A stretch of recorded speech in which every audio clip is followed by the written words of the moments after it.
નમસ્તે મિત્રો, good morning. આજે આપણે સબ્જેક્ટ વર્બ એગ્રીમેન્ટ વિશે આગળ જોઈએ તો neither he nor I was guilty. તો અહીં નાઈધર નોર હોય, આઈધર ઓર હોય, નોટ ઓનલી બટ ઓલસો હોય અથવા ઓર હોય। તો આ વૈકલ્પિક બાબતો બતાવે છે। એને એટલે આપણે ક્રિયાપદ જો મૂકવું હોય તો નોટ, ઓર, બટ ઓલસો અને ઓર એના પછી આવતા કર્તા પ્રમાણે ક્રિયાપદ મુકાય છે।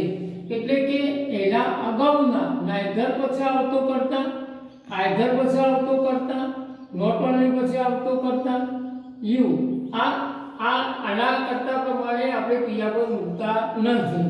એટલે neither he nor I was guilty, એટલે નાઈધર નો ઉપયોગ થયો હોય તો એ હી અને આઈ એવું ડબલ એટલે કે બહુવચનનું ક્રિયાપદ મૂકવામાં આવતું નથી, પણ આઈ પ્રમાણે ક્રિયાપદ મુકાય એટલે કે નોર પ્રમાણે ક્રિયાપદ મૂકવામાં આવે છે।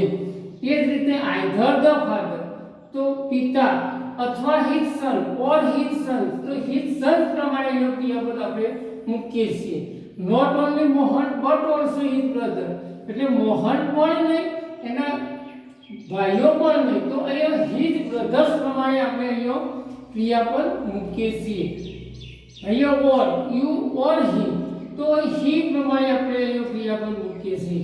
એટલે કે neither nor, either or, not only but also અથવા ઓર તો એના પછી આવતો કર્તા હોય તો એ કર્તા પ્રમાણે આપણે અહીંયા ક્રિયાપદ મૂકીએ છીએ।